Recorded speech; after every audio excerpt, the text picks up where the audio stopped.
அந்தகாசுரனை வதம் பண்ண இடம் பிரதான பைரவர் பைரவி கேத்திரம். இந்த தஞ்சாவூர் பெரிய கோயில் கட்டினா ராஜராஜனுடைய தாயார் இங்க பிறந்து, அருள்மொழிவர்மன் ஆதித்ய கரிகாலன் குந்தவை பிறந்து 4-5 வயசுல அங்கிருந்து தான் தஞ்சாவூர் பெரிய கோயில் கட்டினது. தகப்ப சுந்தர சோழன் காஞ்சிபுரம் படையெடுப்புல இறந்து போறாப்பலையா, அது கேள்விப்பட்டு அந்த தீயிலேயே வானவன் மாதிரி உடன் கட்டையர்னாலும். ஆனா இப்ப ராஜராஜ சோழன் குந்தவி பிறந்தது இங்கதான் கோவில் வீரதேஸ்வரர் அவங்களுக்கு குலதெய்வமா இருந்திருக்கு. திருவண்ணாமலையே இந்த சிற்பத்தை பார்க்க முடியாது. இந்த தொல்லியல் துறையில நம்பர் உள்ள கொண்டிருக்கான். இயற்கையாவே அம்பாளுக்கு அந்த கருவிழி அமைஞ்சிருக்கு. வேல் வந்து திருக்கை வேலூர் திருக்கோவலூர்ன்ட்டு முருகப்பெருமானத்தை ஸ்தல சிறப்பு.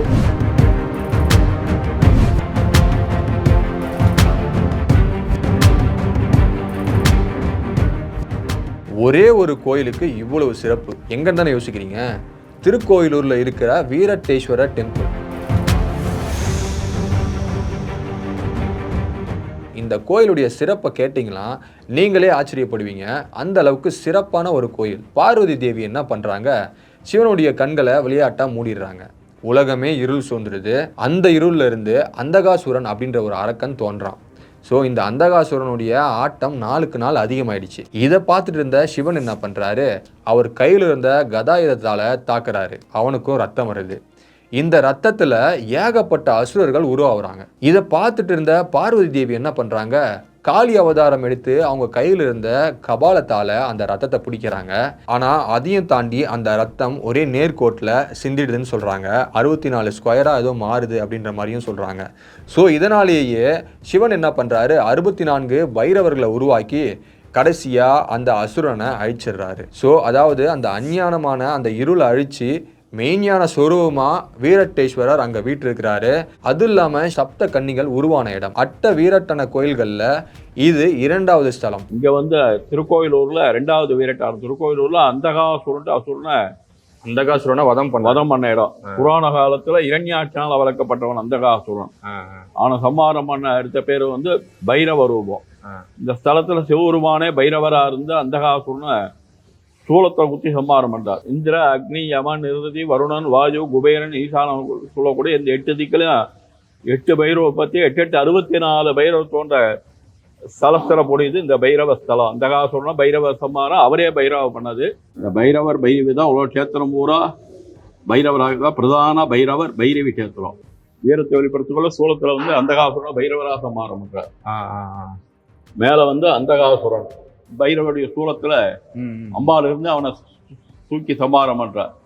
இங்க சாந்த சுரூபமா கருவிழி படத்தோட புன்சிரிப்போட இயற்கையாவே அம்பாளுக்கு அந்த கருவிழி அமைஞ்சிருக்கு. அந்த மகிஷாசுரம் சம்மாரம் பண்ணக்குள்ள மகாலட்சுமி துக்கியா சம்மாரம் பண்றான். அப்ப பிரார்த்தனை பண்றானா, என்னை வந்து கோபத்தோட உக்ரமா பண்ணக்கூடாது, புன்சிரிப்போட வந்து என்ன இது பண்ணணும். அந்த சிறப்புக்கு இயற்கையாவே அம்பாளுக்கு இந்த கருவிழி படலத்தோட இந்த புன்சிரிப்போட இந்த ஸ்தலத்தோட ஒரு சிறப்பு. இது இயற்கையா தெரியுது பாருங்க. பாத்தீங்கன்னா தெரியும். Okay okay okay. அதுவே சேசுரம் சோமராதிகத்தோடு அதிவேத தனப்படது காணி விசாலவே சிந்து துரிசாதி சத்தியானாக்கி பிரச்சோதியாது. ஒரு வெள்ளிக்கிழமை செவ்வாய்க்கிழமை ராகு காலத்துல இந்த திருமண தடைக்கு நிறைய பிரார்த்தனை பண்ணி எல்லாம் அனுகூலமாகி நிறைய நடந்தது ஸ்தலத்துல. திருவண்ணாமலையே இந்த சிற்பத்தை பார்க்க முடியாது. இது தொல்லியல் துறையில நம்பர் உள்ள கொண்டிருக்கான். இந்த சிற்ப வேலைப்பாடுலாம் முதல் சோழ காலத்து சிற்பம். மேல வந்து அன்னப்பட்சியில பிரம்மா, கீழே வராகவதற்கு பூமிய மகாவிஷ்ணு. ஜோதிஷ்ரூபமா இருக்கிற இந்த வேலைப்பாடு வந்து தொல்லியல் துறையில் நம்பர் உள்ள இந்த காலத்திலே கொண்டு தொல்லியல் துறையில இந்த சிலையுடைய வந்து நம்பர் உள்ள கொண்டு. Okay okay. திருவண்ணாமலைய வரலாறு அப்படியே வச்சுட்டாங்க. லிங்கோத்பவருடைய ஒவ்வொரு மாசம் சிவராத்திரிலேயே ரொம்ப விசேஷம். மகா சிவராத்திரில ராத்திரி 12 மணிக்கு ரொம்ப லிங்கோத்பவர். முருகப்பெருமான் அவருடைய பல அவதாரங்கள்ல நிறைய அசுரர்களை வதம் பண்ணிடுறாரு. அசுரர்களை வதம் பண்ணதுனால முருகப்பெருமானுக்கு பிரம்மஹத்தி தோஷம் வந்துடுது. இதை நிவர்த்தி பண்ணணும்னா பூலோகத்துக்கு போயிட்டு சிவபெருமானை நோக்கி தவம் இருந்தாகணும். அதனாலேயே அவர் ஒரு இடத்த வந்து தேடுறாரு. அப்போ பார்வதி தேவி என்ன பண்ணுறாங்க, அவங்களுடைய கையில் இருந்த வேலை வந்து ஒரு இடத்துல போடுறாங்க. அதுதான் திருக்கோயிலூர் இந்த வீரட்டேஸ்வரர் டெம்பிள். இங்கே முருகர் சண்முகராக காட்சி அளிக்கிறாரு. இந்த இடத்துல தான் சிவனை நோக்கி தவம் இருந்து முருகர் இந்த பிரம்மகத்தி தோஷத்திலிருந்து நிவர்த்தியும் அடைகிறாரு. சிக்கல்ல வேல் வாங்கி திருச்செந்தூர்ல சூரசம்மாரம் பண்ணி அந்த சூரனை வதைத்த பிரம்மஹத்தி தோட்டத்துக்கு சூரனை வச்சு வேல் வந்து இந்த இடத்துல நின்று வீரட்டேஸ்வரர் சுயம்பூர் ரூமா இருக்கிற வீரட்டேஸ்வரா வழிபட்டு சிவலிங்க பூஜை பண்ணி அந்த நிவர்த்தி பண்ணிட்டதுனால வேல் வந்து நின்றா திருக்கை வேலூர், திரு நின்ற கோவில், வேல் வந்து நின்றா திரு நின்ற கோவலூர், திருக்கோவலூர்ன்ட்டு முருகப்பெருமானதான் ஸ்தல சிறப்பு. இந்த தஞ்சாவூர் பெரிய கோயில் கட்டினா ராஜராஜனுடைய தாயார் இங்க பிறந்து வானவன் மாதேவி. ஆமா, அருள்மொழிவர்மன் ஆதித்ய கரிகாலம் குந்தகை பிறந்து 4-5 வயசுல அங்கிருந்து தான் தஞ்சாவூர் பெரிய கோயில் கட்டினது. இந்த ராஜராஜனுடைய வரலாற்று சிறப்பு பூரா இந்த கருவறையில தெற்கால வந்து தட்சாமூர்த்தி கிட்ட ஜெய ஜெயன்னு ஆரம்பிச்சு வடக்கால துர்கை கிட்ட வந்து அந்த கல்வெட்டு பதிவு ராஜராஜனுடைய வரலாற்று சிறப்பு பூரா திருக்கோயிலூர் பாட்டுன்னு பதிவு பண்றா. அதாவது வெளி பிரகாரத்திலேயே வந்து மூலஸ்தான கருவறை பிரகாரத்துல உள்ள மூலஸ்தான கருவறை பிரகாரத்துல வந்து அந்த ராஜராஜனுடைய வரலாற்று சிறப்பு அதுக்கு முற்பட்ட 500 வருஷத்து கல்வெட்டுக்கள் அதுல இருக்கு. வானவன் மாதேவி இருக்காங்கல்ல, அவங்களுக்கு வந்து இது குலதெய்வம் சொல்றாங்க, அது உண்மையா? அதான் வானவன் மாதேவி இங்க பிறந்த ஊர்ல வந்து ராஜராஜன் ஆதித்ய குந்தகை எல்லாம் பிறந்ததுனால டெய்லி சுவாமி அவங்க எல்லாம் இங்கதான் பிறந்தாங்க. குலதெய்வத்துக்கு உண்டான ஒரு சிறப்பை வந்து இங்க டெய்லி சுவாமியை வழிபட்டு சுவாமியுடைய உத்தரவு பெற்றுதான் மற்ற எல்லா காரியமும் பண்ணிருக்காங்க. அதனால அவரே குலதெய்வமா அவங்களுக்கு இருந்ததுனால அதோட வரலாற்று சிறப்பு பூரா வானவன் மாதேவி பதிவு பண்ணிருக்காங்க. ஓகே, அந்த ஜெய ஜெயன்னு ஆரம்பிச்சு திருக்கோயிலூர் பாட்டு, திருக்கோயிலூர் கீர்த்தின்னு அதுல இது பண்ணி இருக்கு, பாட்டு வடிவத்துல அந்த பதிவு பண்ணி அந்த திருக்கால தட்சாமூர்த்தியிட ஆரம்பிச்சு துர்கையிட்ட வந்து அந்த ராஜராஜனுடைய கல்வெட்டு முடியுது. இந்த கல்வெட்டு இருக்கு பாருங்க, அது வந்து 1500 வருஷத்துக்கு முற்பட்டது. அந்த பக்கம் தெற்கால வந்து தட்சாமூர்த்தி கிட்ட ஜெய ஜெயன்னு ஆரம்பிச்சு இந்த வடக்கால வந்து துர்கை கிட்ட வந்து இந்த கல்வெட்டு முடியுது. ராஜராஜனுடைய தகப்பன் சுந்தர சோழன் வந்து காஞ்சிபுரம் படையெடுப்புல இறந்து போறாப்புலையும் அது கேள்விப்பட்டு அந்த தீயிலேயே வானவன் மாதேவி உடன்கட்ட புலியை பெற்ற பெம்மான்ட்டு அந்த வரலாற்று செய்தி பதிவு இங்க பண்ணிருக்கா.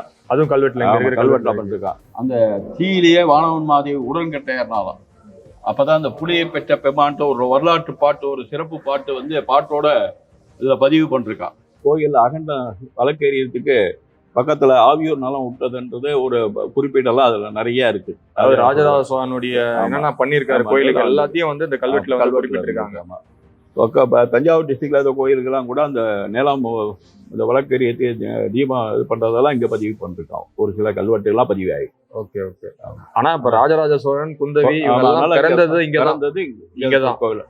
அதனால வீரட்டேஸ்வரர் குலதெய்வமா இருந்தது. வீரட்டேஸ்வரர் தான் அவங்களுக்கு குலதெய்வமா இருந்தது. சுக்கிரன் பாவ விமோச்சனம் அடைய இங்க இருக்கிற வீரட்டேஸ்வரர் தான் வணங்கி பாவ விமோச்சனம் அடைஞ்சார் அப்படின்னு சொல்றாங்க. புராண காலத்துல இரண்யாட்சன இரண்யாட்ச மகன் அந்தகாசுர சம்மாரம் பேரு வந்து பைரவ ரூபம். அந்த அந்தகாசுரத்துல தான் இந்த அசுரகுரு பார்கவன் பேரு. புராண காலத்துல அசுரகுரு பார்கவன் பேரு. அந்த பார்கவன் அசுரகுருவை சிவருமான் அந்தகாசுரத்தை தன்னுடைய சரீரத்தில் விழுங்கி 3000 வருஷம் மிருத்யுஞ்சயம்னு சொல்லி அந்த மந்திரபலாம் சித்தி அடைஞ்சு வெளிப்பட்டதால மகா மிருத்யுஞ்சயராக்கிறார். இந்த அந்தகாசுரத்துல தான் மகா மிருத்யுஞ்சயம்னு சொல்லி சுக்கரன் இங்க வெளிப்பட்டதுனால சுக்கரனுக்கு அவதாரம் சொல்லும். சுக்கரபுரீஸ்வரா இருக்கிறார். மிருத்யுஞ்சயம்னு சொல்லி வெளிப்பட்டா மகா மிருத்யுஞ்சயராக்கிறார். அதனால திருக்கடையூர் இந்த 60-70 புத்திர ஆயுஷம் எல்லாம் பண்ணிக்கலாம். திருமணத்தடைக்கு சுக்கரனுக்கு ஒரு வெள்ளிக்கிழமையோ சுக்கர ஒரு சிறப்புப்படுத்தி, அதாவது இங்க வந்தா திருமண தடை நீங்கும். இங்க இருக்கிற ஆயுர்வதிக்கு பரமேஸ்வரா 60-70 புத்திர ஆயுஷமோ அது புத்திர காமேஷ் புத்திர பாக்கியம் இல்லாதவங்களாம் அந்த புத்திர சந்தானத்துக்கு ஸ்தலம் மகாமிருத்யுஞ்சய. திருமணம் ஆகாதவங்க இந்த ஸ்தலத்துக்கு போனீங்கன்னா கண்டிப்பா திருமணம் கை கூடும் அப்படின்னு சொல்றாங்க. 63 நாயன்மார்கள்ல 2 நாயன்மார்கள் இந்த ஊர்ல தான் பிறந்திருக்காங்க. ஒருவர் மெய்ப்பொருள் நாயனார், ரெண்டாவது வந்து பார்த்தீங்கன்னா நரசிங்கமுனிய நாயனார். இவங்க 2 பேரும் பிறந்த ஊர் இது. சிவனுடைய 274 தேவார பாடல் பெற்ற ஸ்தலத்துல இது 222வது ஸ்தலம். அது மட்டும் இல்ல 3 நாயன்மார்கள் இந்த ஸ்தலத்துடைய பெருமையை பாடியிருக்காங்க. அப்பர், சுந்தரர், திருஞான சம்பந்தர், சுந்தரர், சேரமான். இவங்க 2 பேரும் நாயன்மார்கள், உங்களுக்கு தெரிஞ்சிருக்கும். இவங்க 2 பேரும் என்ன பண்றாங்க, சிவபெருமான் அதாவது கைலாயத்தில் இருக்கிற சிவனை வந்து பார்க்க வான் மார்க்கமா போயிட்டு இருக்காங்க. இதை பார்த்த ஔவையார் என்ன பண்ணுறாங்க, அவசரமாக பூஜை பண்ணுறாங்க. ஸோ நம்மளும் வந்து சிவனை போயிட்டு பார்க்கணும் அப்படின்ற ஒரு ஆவலில் அவசரமாக பூஜை பண்ணுறாங்க. இது எல்லாத்தையும் கவனிச்சிருக்கிற விநாயகர் என்ன பண்ணுறாங்க, பொறுமையாக பூஜை பண்ண சொல்லி அறிவுறுத்துறாங்க. அதுக்கப்புறம் ஔவையும் வந்து பூஜை பண்ணுறாங்க. ஒரு கட்டத்துல அவர் விநாயகர் என்ன பண்றாரு, விஸ்வரூபம் எடுத்து ஒரு அவதாரமா வந்து நிக்கிறாரு. நின்று அவங்களுடைய பெரிய தும்பிக்கையால ஔவையை அழைச்சிக்கிட்டு சுந்தர சேரமானுக்கு முன்னாடியே சிவபெருமான் கிட்ட எடுத்துட்டு போயிட்டு சிவபெருமானுடைய தரிசனத்தை காட்டுறாரு. இதனாலேயே இங்க இருக்கிற விநாயகருக்கு வந்து பாத்தீங்கன்னா பெரிய யானை விநாயகர்னு ஒரு பேர் இருக்கு. ஏன்னா அவர் ஒரு விஸ்வரூப அவதாரம் எடுத்தார்ல, சோ அதனாலேயே இவர் பெரிய யானை விநாயகர் அப்படின்னு இந்த கோயில இருக்கிற விநாயகரை வந்து சொல்றாங்க. விநாயகர் வந்து ஔவையார் வழிபட்டது. ஔவையார் வந்து இங்க பிறந்த ஊர் ஔவையார். ஔவையார் வந்து இங்க பல காலம் இங்க தங்கி இருந்து விநாயகரை வழிபட்டது. இந்த சுந்தரம் சுவாமியில கைலாயத்துக்கு சொல்லி ஐராவதம் வெள்ளையானே அனுப்புறார் சிவபெருமான். சுந்தர கைலாயம் போறாருன்ட்டு சேரநாட்டாண்ட சேரமான் பெருமாள் சுந்தர கூடிய கைலாயம் போயிடலான்ட்டு அவர்கிட்ட இருக்கிற குதிரையில நமச்சிவாய பஞ்சாட்சர உபதேசம் பண்ணி சுந்தரவளை வந்து அந்த குதிரை சுந்தரவளை வந்து சுந்தருக்கு முன்னாடி தொடர்ந்து போகக்குள்ள ஔவையார் டெய்லி விநாயகர் இங்க வழிபடுறது. அந்த மாதிரி இருக்கிறனால அவங்க 2 பேரும் கைலாயம் போகக்குள்ள ஔவையாரையும் ஐக்கியம் போலாமே அப்படின்னு சொல்லிட்டு ஔவையார்கிட்ட தெரிவிக்கிறாங்க. நாங்க கைலாயம் போறோம், நீ வரையா கூட வரையான்னு கேட்கவே சரி ஔவையாரை டெய்லி விநாயகரை வழிபடுறது. அன்னைக்கு பதட்டப்பட்ட சரி நம்ம தான் அவங்க கூட துணைக்கு ஆள் வராங்களே அவங்க கூடயே போய் சேர்ந்துடலான்ட்டு அவசரமா வழிபடுறார். ஆமா, அவசரமா வேக வேகமா வழிபடுறாங்க. அப்போ வந்து விநாயகர் வந்து எப்பயும் போல நிதானமாக பண்ணு, அவசரப்படாதா, அவளுக்கு முன்னாடி உன்னை கைலாயத்தில் சேர்த்துறேன்ட்டு அசிரியரா சொல்றாரு.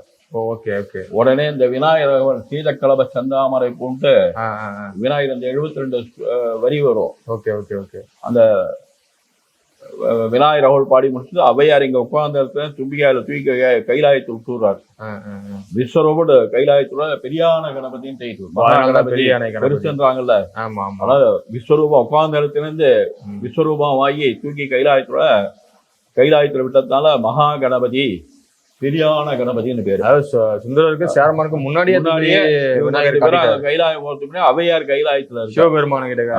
அதனால கைலாயம் போறவங்க போயிட்டு வந்தவங்க எல்லாம் கைலாயம் போயிட்டு வந்தா போறதுக்கே பயப்படுவாங்க. அதெல்லாம் பண்ணிக்க, அதனால போறதுக்கு எந்த இடையூறு வரக்கூடாது அப்படின்றதுனால அன்னில இருந்து நீ வரல கைலாயம் போறவங்க எல்லாம் இங்க வந்து விநாயகர் இங்க பிரார்த்தனை பண்ணி தரிசனம் பண்ணிட்டு திருப்பி கைலாயம் போட்டு வந்து திருப்பி தரிசனம் பண்ற வழக்கத்துல இருக்குது இங்க. அதனாலதான் முதல்ல வந்து விநாயகர் எல்லாரும் வணங்குறாங்க. அதனால முதல்ல விநாயகர் பிரார்த்தனை விநாயகர் நிவர்த்தி பண்ணி நம்மள கைலாயத்துல சில பேர் கைலாயம் போய் சேரணும்ன்ற வாழ்க்கையை தொடர்ந்து போனோன்னு இருப்பாங்க. Okay okay. அவங்க பிரார்த்தனை நிவர்த்திக்கு இங்க வந்து தரிசனம் பண்ணிட்டு அதனால பெரியான கணபதியின் டைட்டில் சொல்லும் போதே பூஜையில அவசரப்படக்கூடாது.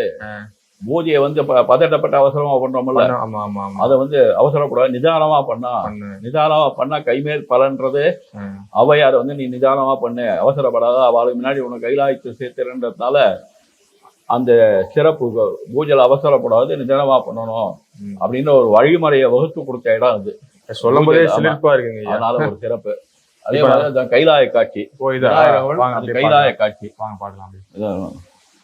அந்த சுந்தரர் வெள்ளையானத்தை ஐராவதத்துல சுந்தரர் இதுதான் அந்த நீங்க சொன்ன கதை சொன்னது. இந்த சேரமான் பெருமானாயினர் குதிரையில நமச்சிவாயத்தை சொல்லி சுந்தரம் வளர்ந்து 2 போகுள்ள ஔவையார் இங்க உட்கார்ந்த இடத்துல இருந்து கைலாயத்துல தும்பிக்கையால தூக்கி கைலாயத்தை விட்டுறாரு.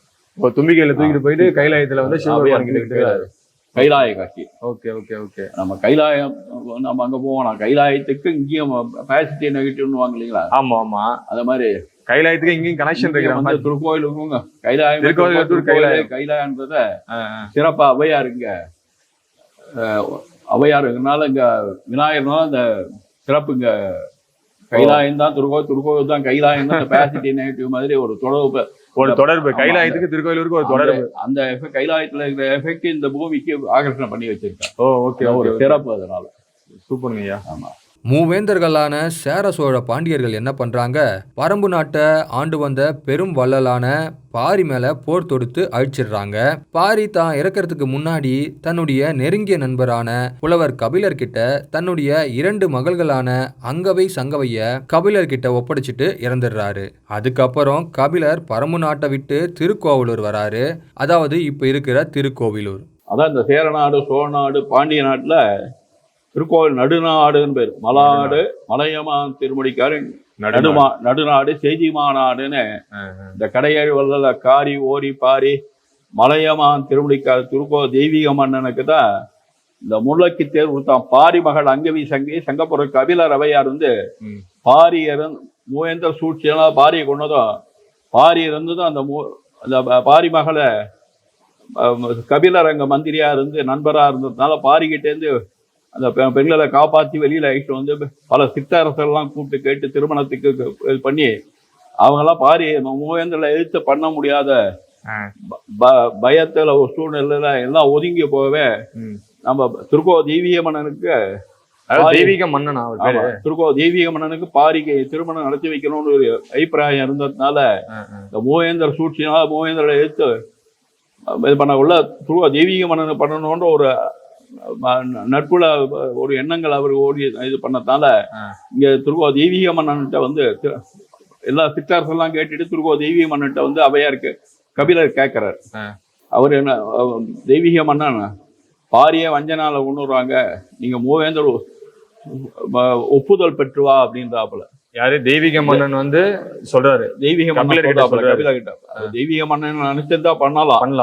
தெய்வீக மன்னனும் கொஞ்சம் பின்வாங்குறாப்புல. அவையாருடைய வரலாற்று சிறப்பு பின்னாடி வரணுன்றதுனால இப்போ மூவேந்தர் ஒப்புதல் பெற்றுவான்றாப்புல. இதெல்லாம் உடனே நடக்க போறது இல்ல. அதனால நம்பின வந்தோம். கடைசியில இவனும் வந்து முடியாதுன்னு சொல்றான்னுட்டு ஒரு பெண்ணை வீட்டுல இங்க திருக்கோயிலூர் ஒரு வீட்டுல அடைக்கலம் கொடுத்து வளர்க்க சொல்லிட்டு, அதாவது 2 பெண்களையும் திருக்கோயிலூர் ஒரு வீட்டுல அடைக்கலம் வளர்க்க சொல்லிட்டு தென்மை நேரத்துல வடக்கு இருந்து இந்த கபில குண்டு அங்க வடக்கு இருந்து தன்னுடைய மூலாதாரத்துல அக்னி எழுப்பி வடக்கு இருந்து முக்தி அடைஞ்சிடறார். அதாவது முக்தி தான் அங்க அடைஞ்சாரா? முக்தி அடைஞ்சிடறார். முக்தி அடைஞ்சாடம் கிட்டத்தட்ட ஜீவசமாதின்னு கூட சொல்லலாம். ஜீவசமாதி இல்ல, ஜீவசமாதின்னா சுவாமி வந்து லிங்கம், அவர் வழிபட்ட லிங்கம் அங்க வச்சிருக்குது. அவர் வழிபட்ட லிங்கம் வடக்கு இருந்து மூலாதாரத்துல அக்னியா ஜோதி பிரம்மா வடக்கு இருந்து முக்தி அடைஞ்சிடறார். உடல்லாம் இல்லையா? இல்ல, அது அக்னியாவே மாறிடுறாரு. ஆமா. இதுல இருந்து இந்த வரி பூரா 2 வரி இந்த கபிலர் தெம்பனை அதுல வடக்கு இருந்து முக்தி அடைஞ்சார் கபில கல்லுன்றது. ஆமா, இதுலதான் வருது. அதாவது கபிலர் அங்கதான் முக்தி அடைஞ்சாருன்றதுக்கு இதுதான் சான்று. செஞ்சோர் கபிலன்ட்டு ஆரம்பிச்சு ஓகே, இதுல வந்து இந்த இடத்துல கபிலக்கல் அப்படின்ட்டு அப்படின்றது கபிலருடைய வரலாற்று சிறப்பு. முக்தி அடைஞ்ச வரலாற்று சிறப்பு வந்து இதுல பதிவு பண்றாங்க. அதாவது கபிலர் அங்கதான் முக்தி அடைஞ்சார் அப்படின்ற ஒரு இதை வந்து பதிவு பண்ணது. ஆமா, அந்த பாட்டு 2 வரி பாட்டு வரும், செஞ்சோர் கபிலன்ட்டு வரும். அப்புறம் அதுக்கப்புறம் சில காலம் கழிச்சு அவையார் இங்க வரக்குள்ள இந்த மாதிரி பாரிமகள் அங்க விஷயம் யார் வீட்டுல அடைக்கலாம் இருக்கான்னு கேள்விப்பட்டு நான் வந்து அந்த திருமணத்தை நடத்தி வைக்கிறேன்னு சொல்லிட்டு, ஏன்னா ஏற்கனவே மூவேந்திர சூழ்ச்சியெல்லாம் பாரியை கொண்டு வந்ததுக்கு அப்புறம் அவங்களாம் வராங்களோ இல்லையோ, ஒரு அரசனுக்கு திருமணம் நடத்தி வைக்கணும் பொருள் வேணும். அதனால அவையார் பாட்டினால பொருளை சேரிச்சு கருணையாய் கலிந்த கடலிலும் காக்கும் வருணனே மாமலையன் கோவல் திருமணத்தில் மும்மாரி பெய்ய முதுவாரியை மாற்றி பொன்மாரியாக பொழின்ட்டு பொன்னும் பருத்தியும் ஆடையாம் என்னாலும் தேங்கு புகழே படைத்த சேதிமானதில் ஓங்கும் திருக்கோளம்னு இப்படி பாட்டினால பொருளை சேரிச்சு விநாயகரை பிரார்த்தனை பண்ணி, ஏன்னா இந்த திருமணம் நடந்து ஆகணும், அவங்க மூவேந்தரம் இங்க திருமணத்துக்கு வரணும் அப்படின்ற ஒரு எண்ணத்துல விநாயகர் அவையார் வந்து பிரார்த்தனை பண்றா. வெண்ணை உருவமண்ணே பெண்ணை பிறண்டு அவையார் பாட்டுக்கு பருத்திலாம் ஆடையாவும் நெல்லெல்லாம் முன்னாவும் 3 தரம் பேர 1 தரமும் எந்த அளவுக்கு நெய்வால் வெண்ணெய் இந்த திருமணத்துக்கு தேவையோ அந்த அளவுக்கு பெரியவான்படி அவையார் பாட்டுக்கு நெய்வால் வெண்ணெய் திரண்டதுக்கு அப்புறம் திரண்டு திருமணம் நடக்கக்குள்ள விநாயகரை பிரார்த்தனை பண்ணி இன்னிலேருந்து 18ஆம் நாள் இந்த இடத்துல திருமணம் நடக்குது, திருக்கோயிலூர்ல திருமணம் நடக்குது, நீங்கெல்லாம் மூவேந்திரம் வரணும் அப்படின்னு விநாயகரை பிரார்த்தனை பண்ணதும் விநாயகர் வந்து எங்க அவையார் தனக்கே சாபம் விட்டுருவான், அவையார் சரஸ்வதி மாதிரி, அதனால தனக்கே சாபம் விட்டுருவான்ட்டு ஒவ்வொரு வேந்தருக்கும் ஒரு ஓலை எழுதி கொடுத்தாராம். ஆனால் சௌபாக்கிய கணபதினு பேர். கபிலர் வடக்கு இருந்து உயிர் நீத்தார் அப்படின்னு சொல்றாங்க. அதாவது வடக்கு இருந்து உண்ணா நோன்பு இருந்து இறைநிலை அடைந்தார் அப்படின்னு சொல்றாங்க. அந்த இறைநிலை அடைந்த இடம் தான் இந்த கோயிலுக்கு பக்கத்திலேயே கபிலர் குன்று அப்படின்னு ஒரு இடம் இருக்கு. ஸோ இந்த இடத்துல தான் அவர் வந்து உயிர் நீத்தார்.